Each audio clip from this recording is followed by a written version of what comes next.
ghost notes technique.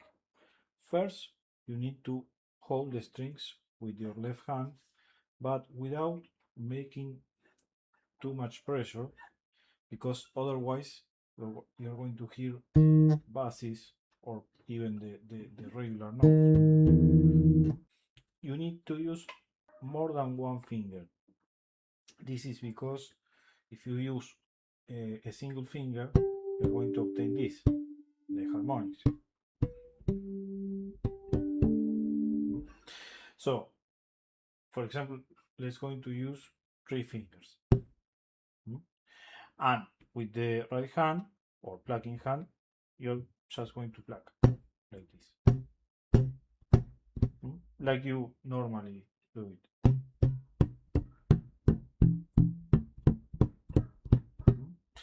Once you obtain a clear sound, you can start mixing these notes with the regular notes. Before start playing any bass line, you can perform some exercises. I'm going to show you a very basic exercise, which basically consists on playing the regular note and then the ghost note. You're going to use your 4 fingers.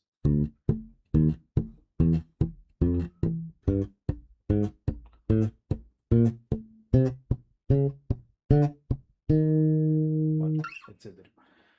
Once you feel more comfortable with the technique, you can start experimenting with different bass lines.